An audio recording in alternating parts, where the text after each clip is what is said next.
Hello and welcome to Real Magic Reviews. Well, I'll be doing my best over the next coming weeks and months and maybe years, if I don't find a life for myself, to help you avoid spending your well-earned cash on I don't know about you, but I've read amazing reviews of things, which I then bought on the basis of that review that promised me it's going to be a closer and it's going to go at the end of my show because it's so amazing. And I've got it home, taken it out and worked it, and it's just not practical, it's not very workable, it doesn't work very well, all that kind of stuff. It's not really what it's cracked up to be. And the opposite I find happens as well.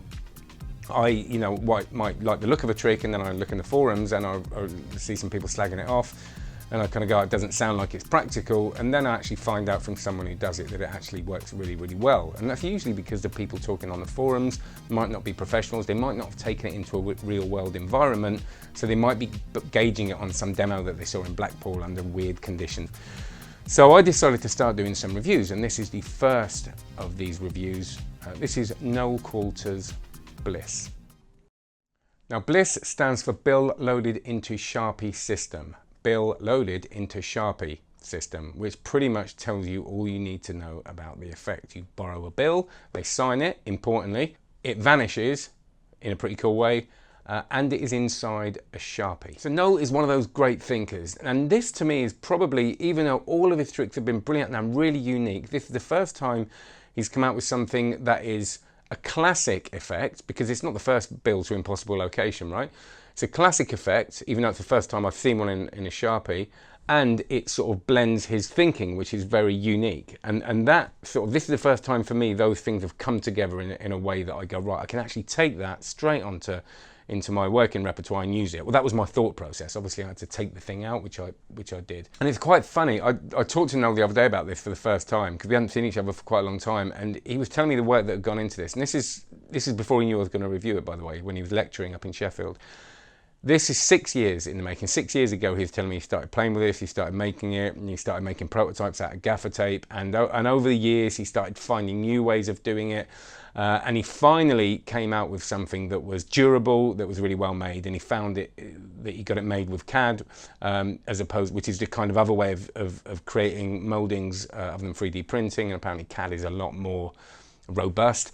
And he finally came on something he was happy with. So the love and all of Noel's work comes from a lot of thought. Okay, it isn't something that you come up with an idea, you bang it together in a couple of weeks just to sell, which happens a lot, I'm afraid, in the magic world. So first impressions, right? And that's important, right? We spend money on a trick, and it's not a cheap trick. You know, it's not like 20 quid. You're going to spend a bit of money on it. So you want to know that there's a bit of effort gone in, and the first impressions are great. Okay, you get the good bit of packaging, which I know shouldn't matter, but it does. And Steve Jobs knew very well that. You get something that looks like it's had a bit of work put into it, which of course we know it has. And when you open it, it's great, because sometimes you buy a trick and you open it and it's just, I don't know, a bit of a safety pin and a bit of string. It doesn't mean the effect's bad, but there is always, even though we know the effect's good, there's always that feeling of, oh, have I just spent that on that?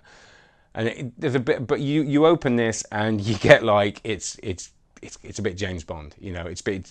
You get. And Noel said I can share the method a little bit with you, but I really don't want to. You're gonna have an idea of some of it, but you're getting something unique. That's all I was saying. Something that's built. Right, it's a built thing, and it's a system. And when like sometimes you buy magic tricks and it's called a system, and you go, you're really scraping the bottom of the barrel calling that a system. That's not a system. But this is. It's a thing that feels systemic. Is that the right word? I don't know.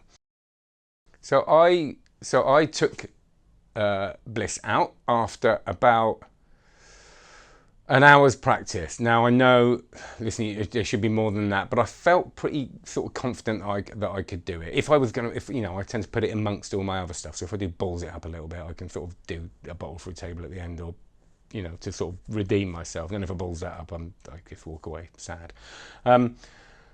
So I took this out after an hour's practice, and like I said, there is this little bit of footage of it, and there are a couple of little challenges with it, which I'll talk about. But what I will say is that it's not a self-working trick, which means you are going to have to practice. And it was really interesting looking on the forums, because I was quite surprised actually. I mean, people really liked it. I mean, the feeling at Blackpool was great, and that's actually what made me buy one.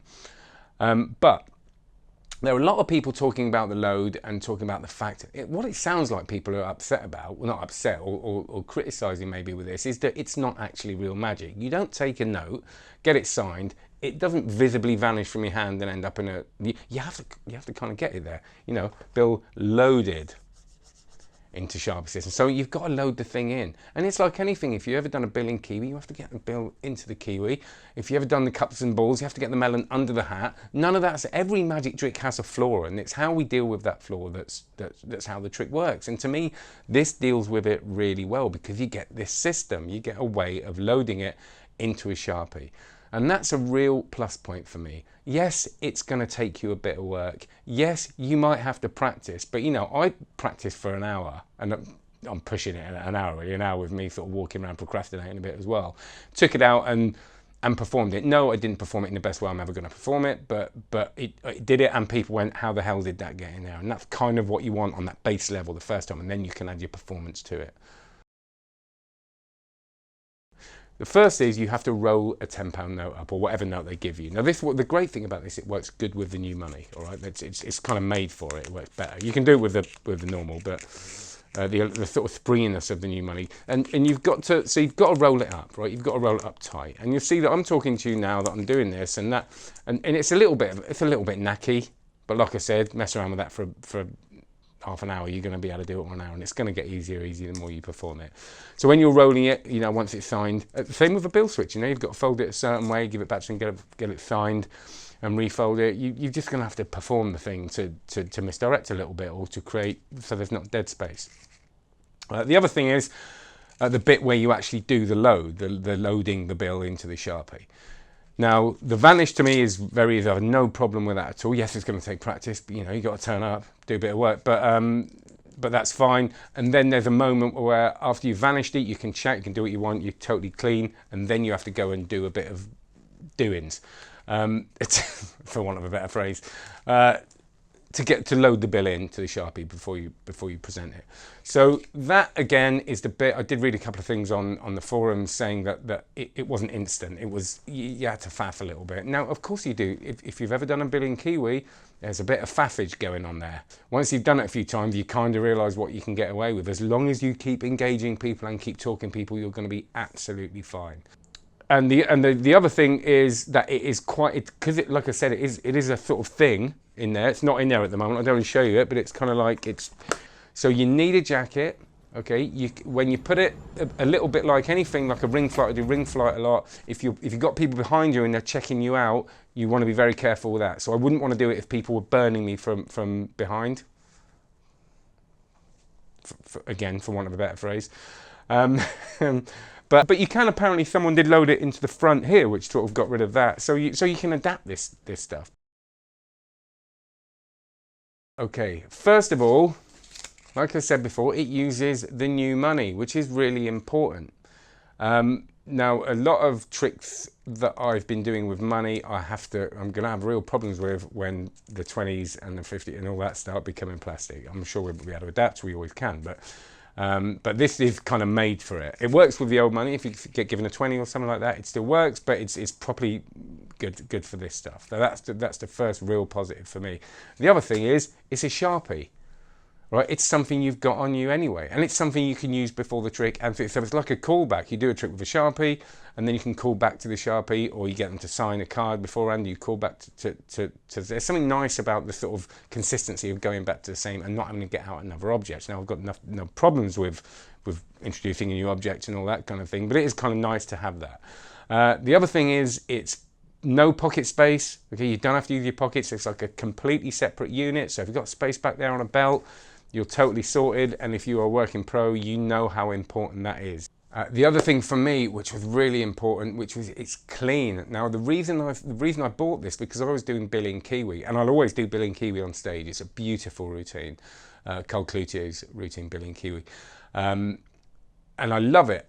But I used to do it on close up, and I'd turn up with loads of Kiwis, and it just has shit everywhere. I mean, it's a messy trick, and I don't want that in close up. I'm kind of a bit of a lazy close-up performer. I don't want to set loads of stuff up and have it. So I wanted something to replace that, and this has replaced that really well. It's clean, it's easily resettable, Okay, you don't get ink everywhere, and it's a proper normal Sharpie that, like I said, has just been emptied. It's an empty Sharpie, but it's not a gimmick Sharpie. It's the rest of the stuff that happens is the gimmicks, but the Sharpie itself is not gimmick, so it's nice and clean. The thing I like about it lots as well is the time misdirection aspect of it. And there's this time between me folding the note and it vanishing, and then I do a load of other stuff and then call back to it. And there's a really nice thing when you call back to something they might have kind of forgotten about. And this happens with the Sharpie with me as well, because I do quite a lot of, vanishes and reproductions, all that kind of stuff. So once it's loaded in there, I can then use that Sharpie to do all that kind of stuff with. If I want to do a coin routine, do the coin routine, and then after the coin routine, the Sharpie comes back, and then you've got this thing, they've seen it out, and then you go, hang on a minute, and you get the note out. And that's how I've started using it now. So there's this time misdirection between the vanish of the note, a load of stuff happens, and then you come back to it, and they kind of then they forget the process, even because you've had to go back and do some doings which they shouldn't see anyway, that you can put time between the effect and the method. And that's kind of what we want to do with our magic as much as possible. And most important of all of the pros of this, and this is what I look for, and this is kind of why I started doing this routine, because I'm always on the lookout for something that can go into my close-up repertoire.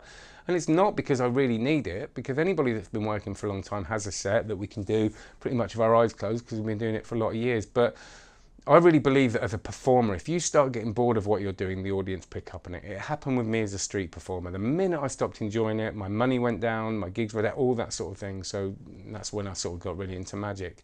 So for me, for someone that's been doing this a long time, I really have to keep myself awake.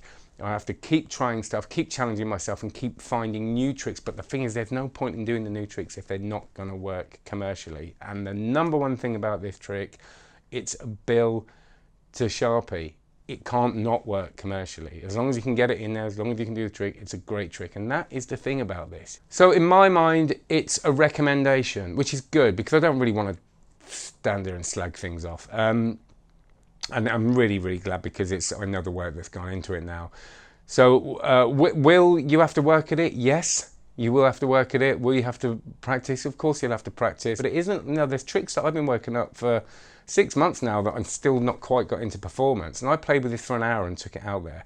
So once you've got the confidence with it, I've no doubt you're going to be able to perform this. So Bliss is available from around about the 3rd of October. It's available on blissmagictrick.com, blissmagictrick.com. And later on, I think Murphy's are putting it out, or very soon Murphy's are putting it out, and it'll be available from the dealers. One more thing, a little bit of a shameless plug. I do have an online card magic course, which has been running since 2013. I've just renovated the whole thing, and I'm going to be adding loads and loads of new stuff to it. And it's been rebuilt from the ground up, really with the help of existing members. And it's something quite special. At the moment, it's the original course that's on there, which is about 120 videos of all the moves you're ever going to need. It goes from beginner to professional, but it's for serious beginners, okay? But then if you're a complete beginner, you probably won't be watching this. So if you're serious about your card magic, we're going to create a community on there. We're going to help each other. It's going to be a supportive place to learn and really take you from being either an amateur or a beginner right through to performing as a professional and getting over those nerves of performing and all those things I can help with. So that's cardmagiccourse.com. Have a great one. Please send me feedback. Please comment, please share, because this is the first one I've done, and I will genuinely work on feedback. So if there's something you didn't think was clear, if there's something you disagree with, do have a conversation with me about that, and I'll be as honest as I can. Have a great one. Thank you very much.